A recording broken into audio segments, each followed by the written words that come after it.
Čaues. Moje meno je Lexom. Dneska si ukážeme tutoriál, ako si kreknúť Bandicam. Takže treba nám dve veci. Keymaker a Bandicam. Áno, a ja to dabujem, takže sorry.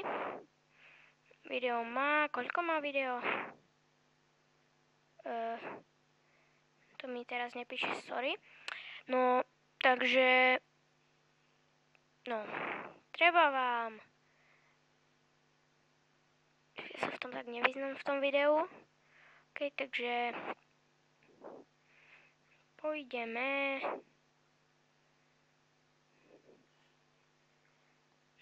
pôjdem do počítača a ja som si to stiahol cez torrent, tam, kde sa stránka je The Pirate Bay, tam si napíšete Bandicam plus Keymaker a proste si dáte hry alebo aplikácie, neviem, to už si musíte skúsiť. No, takže a tam vám dá, toto hneď stiahnite. No, takže downloads nám treba ísť, do downloads.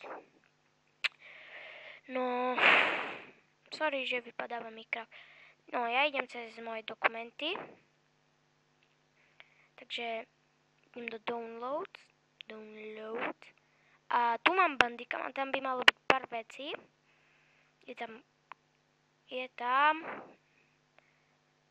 tam BDCam setup a Keygen Cyclonoid. Keygen si otvoríte, nemusíte rozbaľovať, ale to je už na vás. Ten si otvoríte a potom tam máte Keymaker, tamto druhé nespúšťajte. Keymaker si spustíte, ale to vám už ukážem, ja to už mám. No, takže máme Bandicam neregistrovaný, starú verziu, to je škoda. No, takže dáte si pravým tlačítkom, podotýkam pravým tlačítkom, dáte si Run as administrátor na Keymakery. No a toto sa vás niečo opýta. No, teraz si dáte e-mail svoj, ja si dám asi si dám svoje meno, čo som vymyslel, nebojte, je voľné. Ja som ho nepoužíval ani raz.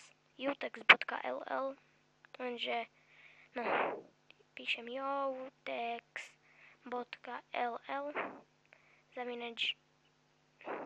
zavináč gmail.com. No a dáte si register application. Keďže som si ho už registroval, tak bude registrovaný, takže to už uvidíte. No, takže už zapneme Bandicam.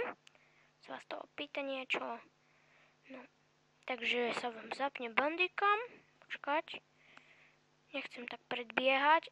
No, takže máte zapnutý, vidíte, že tam máte máte Bandicam, není tam napísané unregistered version alebo také dáčo. No, ja mám slabý notebook, jednojadrový. No, ale budeme sa lúčiť, takže nezabudnite lajkovať, odoberať a zdieľať. Ja vám sa pokúsim dať ten download na ten Bandicam do popisku, keď nájdem na The Pirate Bay. No, takže ja sa s vami lúčim ešte pár sekúnd. No, takže v podstate, čau.